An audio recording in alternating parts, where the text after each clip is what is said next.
All right, welcome everyone to another Empires and Puzzles Books interview video. My name is Jeff, JekylandHyde, in-game Empires and Puzzles Books online and everywhere else.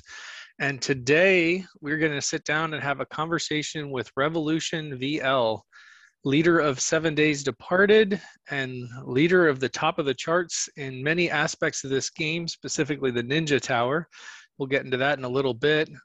Revolution, Rev for short, how are you doing today? I'm good, thanks. How are you doing? Fantastic. Life is good. So if we can, let's start off with Revolutionvl. Where's that name come from? What's the history? It's the history. First of all, it started when I was in high school. So there used to be a game called Dance Dance Revolution. So that's how my name actually started. I wasn't really all that good at it, but that's where it came from. So that's the origin. Oh man, I Um, forgot about that game until you just mentioned Dance Dance Revolution, the big arcade game with the floor that you had to stomp on to music. that's right. We won't Oh, we won't get into the details of that one though. where's the It's video of that? yeah, good. It was before there was YouTube, so Yeah, no kidding. Man, that's and smartphone for all sure. right. Well, you just placed yourself in my age bracket, I think. Yeah, for sure. All right, so we'll leave the 80s and 90s behind for now and continue into the modern world of empires and puzzles.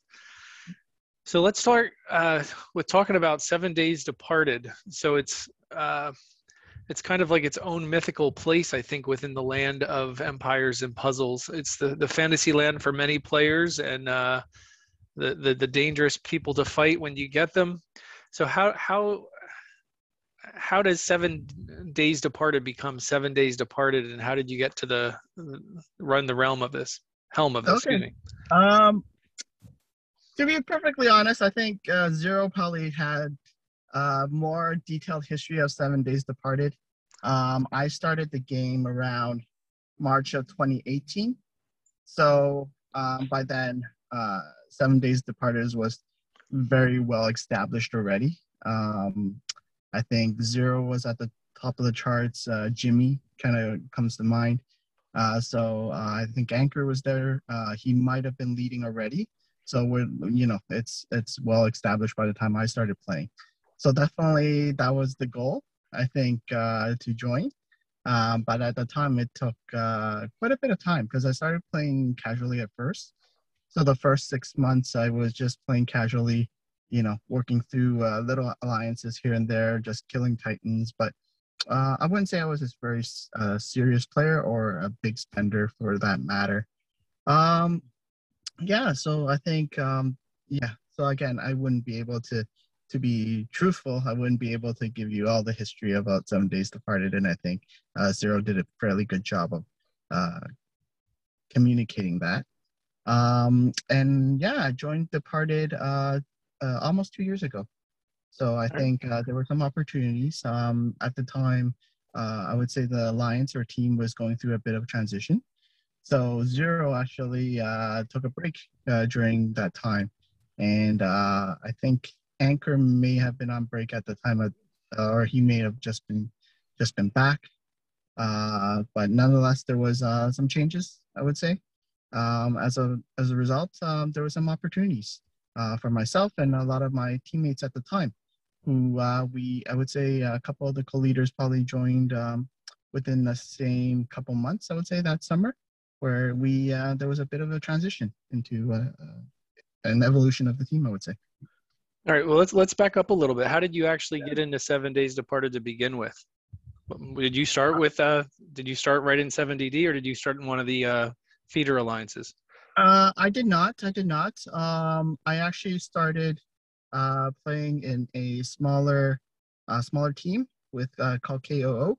I was with Evo Rock, who is currently with Aggressive, and he was the leader at the time. And actually, I gotta give shout outs and credits to him because he was the one that taught me most of what I knew in the game. So, Nice.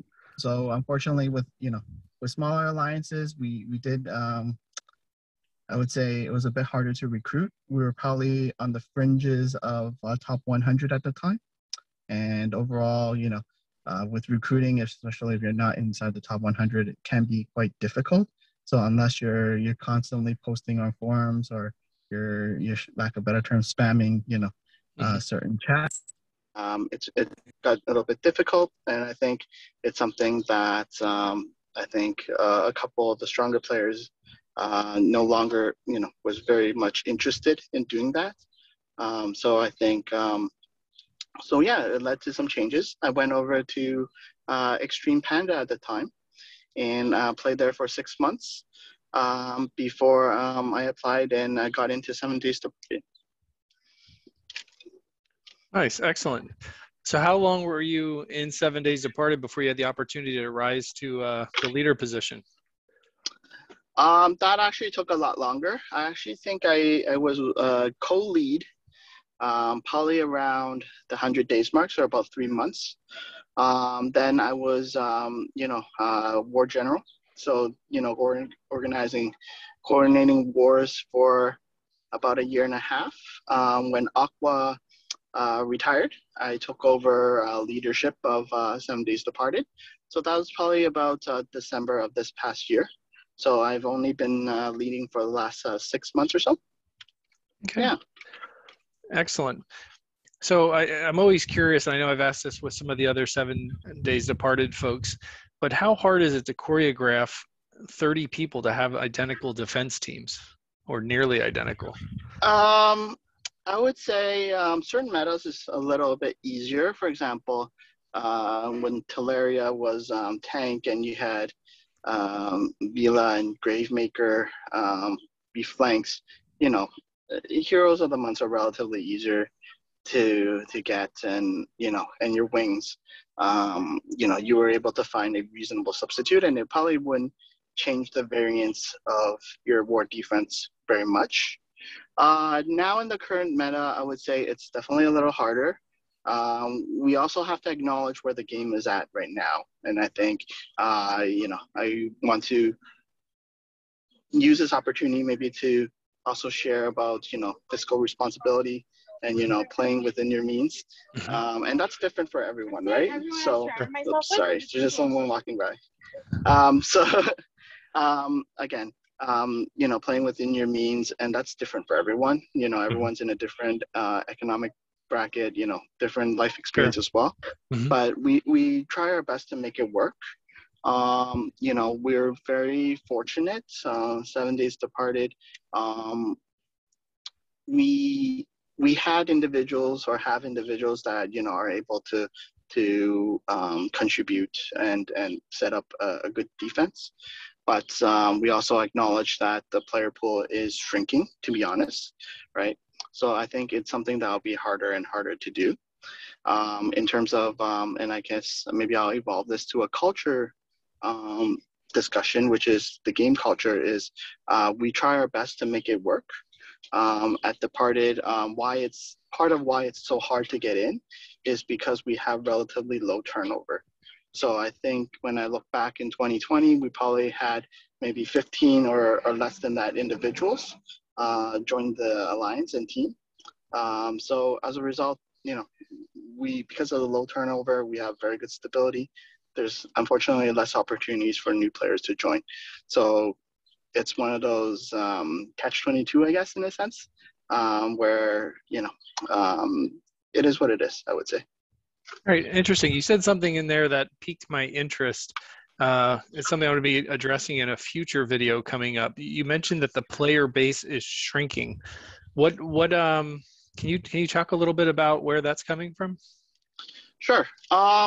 I would say that many of the good players that started, have retired over time.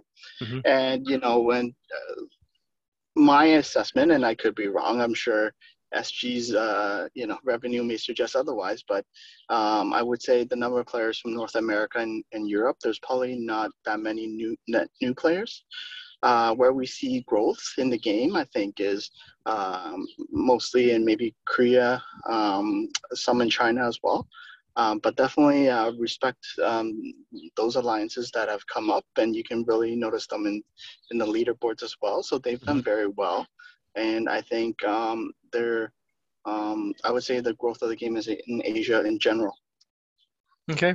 Yeah, fair point. I definitely have noted that, especially in the last year plus, we're seeing a lot more Asian alliances and Asian players, which I think is making the game pretty interesting that it's being so diversified. I've been curious because a number of people, including some other YouTubers, have mentioned about the game shrinking and the bases shrinking, and I've been finding some creative ways to measure that, which I don't want to share at this point. But I'm always intrigued when people get the feeling that it's shrinking to get an idea where that feeling is coming from. So look forward to a future video on game data on is this game growing or shrinking or staying the same. I think that might For be sure. interesting. So back to 7 Days Departed. One of the things that Yeah. I've always wondered about the group is, does it get I don't know if the phrase lonely at the top comes to mind. Like, do you feel like you're always seeing the same people in war, or does it still staying pretty fresh? Um, the wars would you have your rotation, right? In the past, definitely we fought Crystal Palace quite a bit. We fought Aggressive quite a bit. Uh, Hope I don't mess up their name, but I believe it's pronounced Kobchek. Mm-hmm. But if you spelled it out in English, it would be Kobyer, or Mm-hmm. as close to it as possible. But they really stepped up, and shout out to that alliance for progressively getting better. And definitely Avengers, right? They've Sure. definitely done very well as well. Yeah, and we can only control what we do. So we try to stay on top of our game. When there's a meta change, we try to evolve. I think we have an excellent group that is consistently motivated. And definitely we try to counter whatever meta changes there is. I would say the game is also matured enough where everyone, or I would say, maybe I rephrase this, maybe everyone in around like top 50 alliance, you're probably only using 5-star heroes. You may use regard, you may use sprinkle a couple, 4 stars here and there, but it's a different type of game than when we first started, where a defense would have been just any 5-star hero that you can successfully put in. All right. So I would say that aspect of the game has evolved. And with now, you can imagine that there's almost a counter for just about everything. So again, the game has changed a little bit, I would say, from when I Sure. first started at least. All right. So I rarely, I enjoy doing the interviews and I have fun with them. So I rarely feel that I put anybody on the spot, but I sort of have a little bit, Yeah. a small put you on the spot question. So feel free to pass Mhm. if you'd prefer not to answer. Okay. And this is just meant to be fun. So Okay. if you could, right at this moment, snap your fingers and steal one or two players from another alliance and put them on 7 Days Departed, who would you steal and why? Who would I steal? Alu. She's currently in Last Regiment. That is the one player I have never played with that I know very well. She is the nicest person you could ever meet. And definitely, Alu, come over. I'm going to get killed. Yeah, but definitely, that's one player I wish I would have the opportunity to play with. And hopefully, before I retire at some point, we'll make it happen one way or the other. All right. Now I just caused a alliance drama. So Don't worry. I think I posted that a couple of times, so I think their alliance knows I say that with in the best of ways, and I know I'm pretty confident they won't take it the wrong way, and we sure. are both on good terms. So All admiration and respect. yeah, exactly. All right, so let's talk about this. Obviously, 7 Days Apart it is well organized and well prepared. So Hmm. if Small Giant announces tomorrow, which I'm not connected to Small Giant, I don't know what they're going to announce or if they're ever going to announce, but if they announce Sure. tomorrow that the raid formations are now part of war, do you already have a plan in place for that, or is that something you're going to wait to respond to if it happens? I think the most realistic opinion is that we'll have to respond to it. We realized it was very much the same thing when Teleria was no longer the meta tank of choice. For a while, we tried Black Knight. I'm sure we'll give credit to, I think Avengers were the one of the first alliances, if not that started that.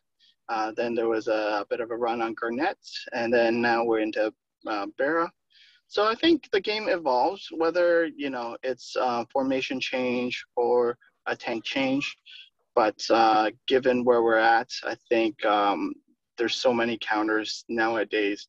I think it would probably take a good month or two. But I think most alliances would be able to adjust relatively quickly. I don't think it would necessarily catch anyone off guard. In terms of formations itself specifically, I would say that something like reverse, for example, it will most likely just lower war scores quite a bit. The main reason being it is probably a bit harder to tank bus. As a result of not being able to ghost tiles, you'll more likely see more fails as a result. Sure. Yeah, and it's going to be interesting to see if they institute that. Is it a free for all that you can choose your defense formation, or is it going to be dictated? This Wednesday war, everybody's reverse or something like that.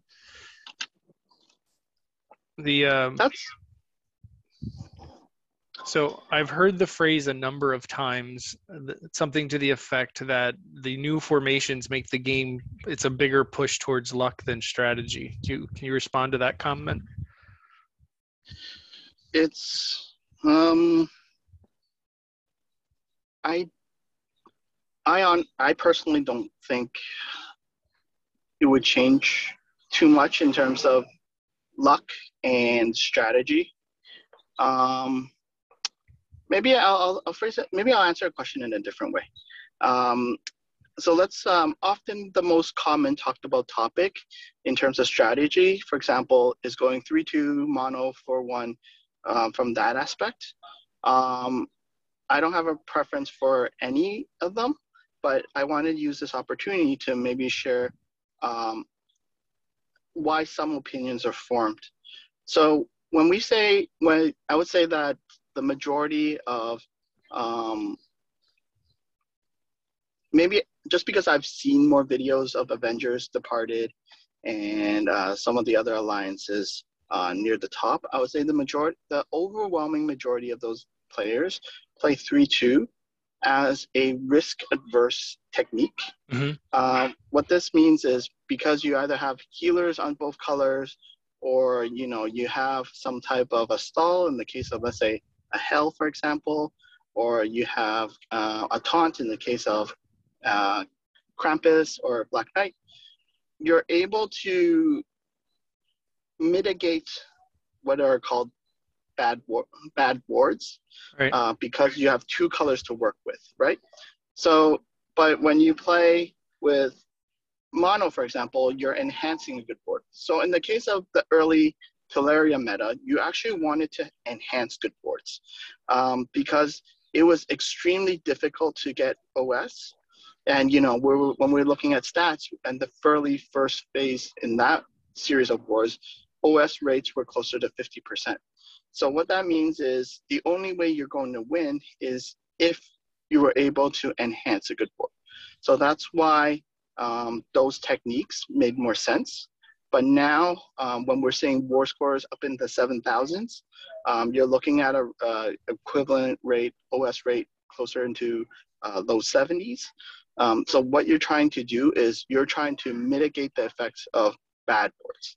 So that's always the back and forth, the equilibrium that you're trying to achieve when you're both developing teams and when you're attacking a war specifically. So I would say I personally don't think that formations will make the game more luck-based, but I would say it will make it different. And in some cases, I will say it will be likely to be harder for mono players than it will be for 3-2 players. Again, mono is you try to have 5 tiles. Sometimes you can create a ghost lane relatively quickly. Then you need to leverage that ghost lane to get back the color that you bought back. Whereas 3-2, you tend to either have more options, I would say, in terms of how you play a board. Sure. I don't know if that's a roundabout way of answering your initial question. Yeah, no, and that's an interesting perspective. So as somebody who's predominantly a mono player, reverse formation is a killer for me because it takes out the opportunity to horizontally connect 3 tiles to kill a tank or a forward enemy. So it has to be a vertical. It eliminates half of my um, what's the word I'm looking for? Tactics to try to strike a Yep. tank.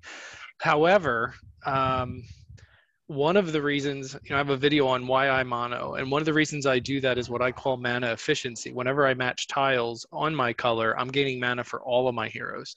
And the other formations, the double and the reverse double, I have found my teams that were predominantly hit threes in the past are now wildly powerful. And I have actually 3 times now passed 3,300 cups rating, and it's all been pretty much with my nature team. I feel like I can hit anybody who's in that formation. I don't even look at their heroes half the time anymore. I can just I feel like I have enough time to find. I need at least 7 tiles to get most of my team up. So I will be curious to see how those formations work. I would anticipate a run on the heroes that usually only hit nearbys as becoming very powerful. Oh, for sure. And I want to address that a little bit. So I think in the original design, that was not the case, where if you hit that middle, it would hit all. What ended up happening is if we didn't do that, that defensive formation becomes too overpowering, because you would almost never have any ghost lanes. You would almost have to always hit someone. So I think that's why the developers changed it so that that would make it less overpowered. So to my knowledge, I think that was one of the primary reasons for not doing that. Interesting. I thought it was an error when it first came out, as I didn't think they were intended us to be able to hit everybody like that. However, it was pointed out to me, and I've tried it. There's a number of map stages where you have a centralized boss, and they're encircled by the monsters, and the hit nearbys work on that too. So if you target the boss, you'll hit every single, and it can even be more than 5. There's one layer, I think, in season 3 where there's a pile of monsters in a circle around the main boss, and if you pop them with a typical hit 3 hero, you're suddenly hitting everybody quite hard. So yes, I think that was for Easter as well. So the Springdale event, I definitely recall that one. So I think, yeah, at one point, I don't think I can release, share any beta information, but I think that was something that I think the developers, along with the testing population, probably worked on. And I think, so that was one of the considerations, is certain formations being too overpowered. And one of them potentially was a potential trade-off, I would say. Okay. Well, either way, I'm thrilled about the W and the reverse W. So we'll see what happens. Coming maybe to a war near you soon. Let's switch gears and talk about Mythic Titan. I did not get to check the leaderboard before we got into the interview. Have you completed the tower for this weekend, or do you still have some floors to do? I have this morning, and I might get knocked out of the top 10. We'll see. We'll find out in a little bit. Yeah, the scores are outrageous again, so they keep going up and up. I think they will continue to get up. I think more and more individuals have developed a strategy for it. And I think it just takes a couple runs for sure, and word spreads. So definitely we're happy to share anything from that regard. Sure. So let's talk a little bit about your strategy. How would you like to attack this? Do you want to do it by like every 10 floors or so, or just a general broad idea of what you're doing? Let's do some general broad ideas. I think let's try to customize this video for different skill sets and different achievement levels. Sure. So definitely, I would say this event, if I surveyed some close peers, I would say not just within Departed, but around the general community that I speak to, is probably one of the least favorite events for a reason. I think that has to do a lot with the rewards not being worth it. So I can kind of understand that. Emblems have devalued, I would say. Everyone has at least their defense fully up. And I would say they most likely have at least 3 heroes of tier 18 plus 5 stars of a certain class and perhaps more. So I think that's part of the reason. But I think so that's why a lot of individuals probably don't try as hard on it. But I personally enjoy it because the biggest restraint is actually fast. So it actually evens out the playing field a bit. So unlike events where you can constantly just play for hours and hours, to get your way up to the top 10, I would say it's a different type of challenge, I would say. So that's why I enjoy it. In terms of we can go into stages, I would say. Then I would say the first 10 stages, you have a number of strategies you can use. And you can use a rainbow set of snipers, and that I've seen that work. So give credit to one of my teammates for sharing that. Mm-hmm. And the key goal with any of Ninja Towers is you just want to avoid a bad stage. So you don't actually need a really awesome stage. Obviously they help, but you're not re-rolling boards to the same extent that you would for monthly events. Mm-hmm.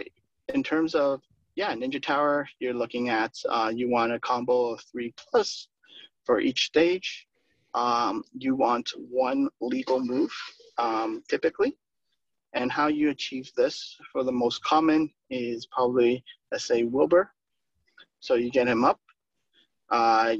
If you have a 3 combo, you make it right away. If you don't, you could use a tornado, and then you look for an opportunity to make a legal move. And once you do that, or sorry, not legal move, but a combo, Mm-hmm. a combo of 3, and then you kind of move on. Thereafter, you're either killing with specials or you're killing with items. So Sure. I think that's the general strategy. Mm-hmm. And you want to be able to do this even from floor 1 up to floor 50. Around, let's say, 45 to 50, you may have to make 2 official tile moves. But in general, you're trying to just really minimize those number of moves for a couple of reasons. 1, you want to mitigate your damage taken. And 2 is you don't want it to negatively affect your combo. So if your second move has a higher, you can map out a second higher combo. That's always great because it increases your average combo.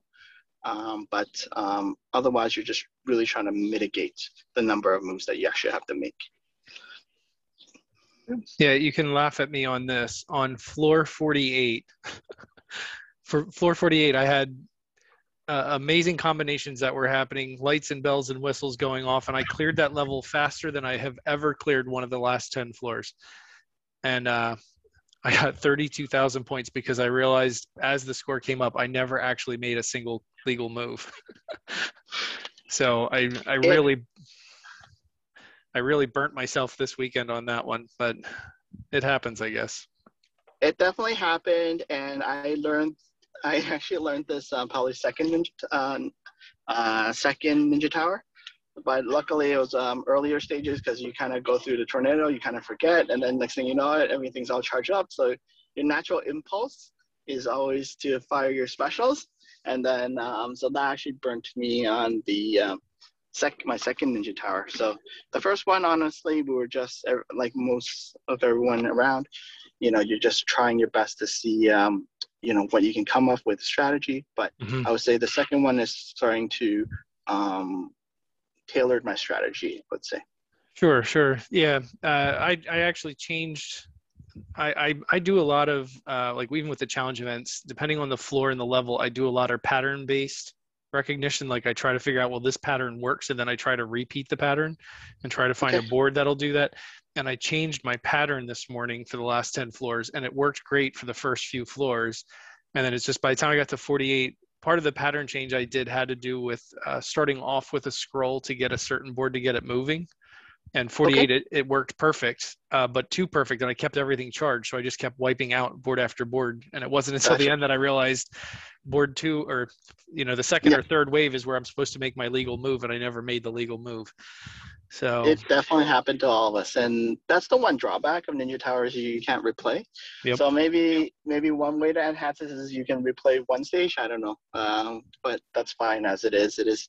I think all of us will have gone through it at least once, or unfortunately, it could be worse, which is you're short a flag at the end. Yep. So Oh. unfortunately, Well, who would ever do so, that? Yeah, I know, right? Unfortunately, it has happened. So, and I would imagine it probably happened to a couple people. So, don't worry about it. You're not alone. Mistakes happen. You learn for the next time. I think we definitely try to keep an upbeat attitude. I think that's kind of the departed way as well, right? Sure. So let's talk a little bit about weapons for the Ninja Tower. What do you usually, what's in your holster when you're walking into the floor? So I think we try to keep a balance. Obviously, Departed tries fairly competitively in Mystic Titans, and Ninja Tower. So what we're really talking about is the five-star items, quote unquote, or the ones the Hurricanes and Alteration. Hopefully, I didn't butcher the name. So those are the two that you really have to manage. But in general, I tend to go a little bit item heavy, especially I would say first 10 stages. I think you can get away with even little mana pots, axes, and bombs. But for me, I tend to go the tornado route. I think in your first interview, I think you talked about strategy about how to clear the earlier stages of events. Mm-hmm. And I would say that's pretty much the same here, where you have different options. I prefer to go the Wilbur route. So I Wilbur, get my combo. Then, I use axes, bombs, DAs just to clear the stage or specials. Sure. But again, if you wanted to be a bit more frugal, you can definitely do it with little mana and medium mana. And you can definitely get it through. Again, you just want to make sure you have three hit combo or higher in each of the first 3 stages. You're probably going to clear it pretty fast, and your score is probably going to be in the 22,000 range. That's what you want to. That's what you want to aim for. Sure. All right. What about blessings? How do you make your decisions there? What's your priorities? Blessings is relatively straightforward. Again, speaking from someone that's a bit more competitive player, but you're going to go attack, critical, defense, and health. You can jointly combine them. And the last thing is things that come up every 5 turns. So it could be a minion, it could be a mana boost in 5 turns. But those would be prioritized last. Anything that comes in 5 turns, because again, most hits you're probably getting done in the first turn or your second turn. So you want the immediate impact. Right. You're not, if you don't want to be cursed, don't make more than 3 moves. So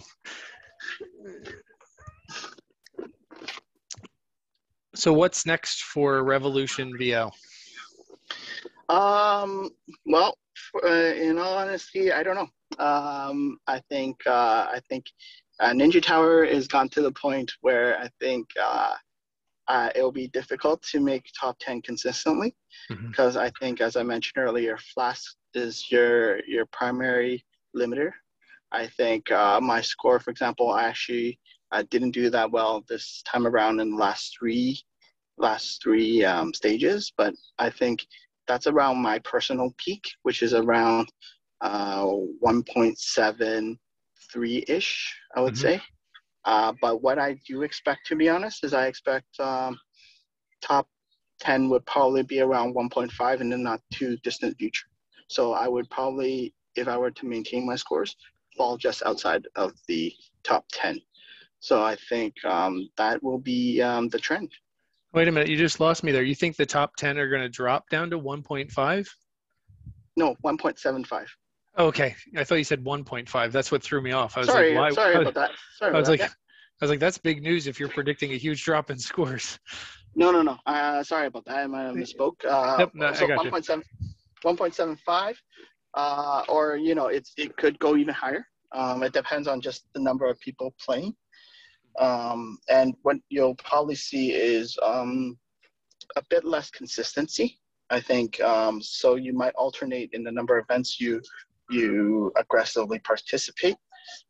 So you might go top 100 one event, and then the next one you go for top 10. Again, I was fortunate enough to be flash neutral this time, so I didn't use any more than I was able to purchase for this event. Mm-hmm. Yeah, you were saying about the rewards, and I get that everybody would value emblems differently, but for me, comparing this to Mythic Titan, the last two Mythic Titans, I got 270 emblems. And one of those, we were in the top 10. Actually, maybe the last two, we were in the top 10 for alliances hitting. So 270 emblems for that event. And with Ninja Tower, I added it up this time. Just in completing the floors, I got 277 emblems. And assuming that I stay in the top 100, that's going to be another 800 emblems. So it's over 1,000 emblems for the event. So for emblem counters, it is still a significant pile. Oh, for sure. And I think it comes down to different alliances and different preferences. There are alliances that value Mystic Titans, I guess, for reputation purposes, or, that's something that they want to prioritize. And as, Zero and I mentioned before, at Departed, we prefer a bit of a balance as well. So we'll try for top 10 in Mystic Titans, and then we'll, go for 3 really powerful hits, but that's it. The rest of the 9, we kind of just dial back, kind of use farmable items. I'll just phrase it that way. And then that'll, allow us to compete in Ninja Tower. And I would say a number of us could probably get into the top 100, and with maybe 1 or 2 in the top 10. And I think net efficiency, you gain more emblems, but again, some of the individuals that play for events, I think, do it for more the satisfaction of Sure. being up on top, Yep. more so, unfortunately, with the rewards. But the equilibrium points, I think top 100 is often a good place to strive for.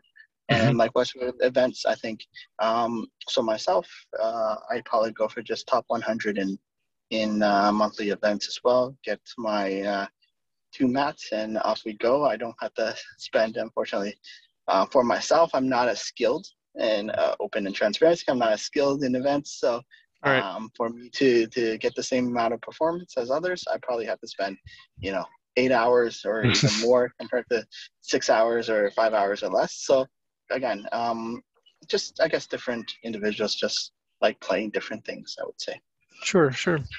Well, excellent. I really appreciate you sharing some insight into 7 Days Departed, and your strategies for the Ninja Tower. Anything else you'd like to share today, or any shout outs? No, I think it's great. I think, really fortunate and happy to share, demystify Departed quite a bit. I think culture matters. I think even in all 7 days alliances, what we value above everything else is culture. I think you may have got to experience it with 70A as well. Is that's what we value. There's alliances that are hyper competitive, and with that, there's definitely tensions. So we try to find that balance of both, and definitely treat everyone with respect. And I think because of that, we're able to retain good talent and inspire good talent to want to come as well. So very, very thankful for the opportunity to play here. With any alliance, it's a privilege, not a right. And we definitely invest in everyone else, and they invest their time spending with us. Yeah, I would agree with that entirely. I alliance bounced a couple times in the last year once I came up to, I guess you could say, a competitive level. And when I was shopping around and considering alliances, I a number of times I shied away from 7 Days Departed because I was anticipating an ultra competitive atmosphere, and I was concerned about taking something that I enjoyed that was fun and turning it into something that was work and have high expectations. And it's not been that at all. It's been a delight. It's just as fun, and I think we're competitive, but we roll with the punches. If we lost war today, but it was a great war, and you shrug it off and you wait for Wednesday, right? So Yeah, for sure. all right, excellent. Well, I appreciate your time. It was a real gift to get a chance to talk to you, and we look forward to more great achievements from 7 Days Departed and yourself. Thank you so much. Okay, thank you. Okay, take care. You too. Thanks. Bye-bye. Bye.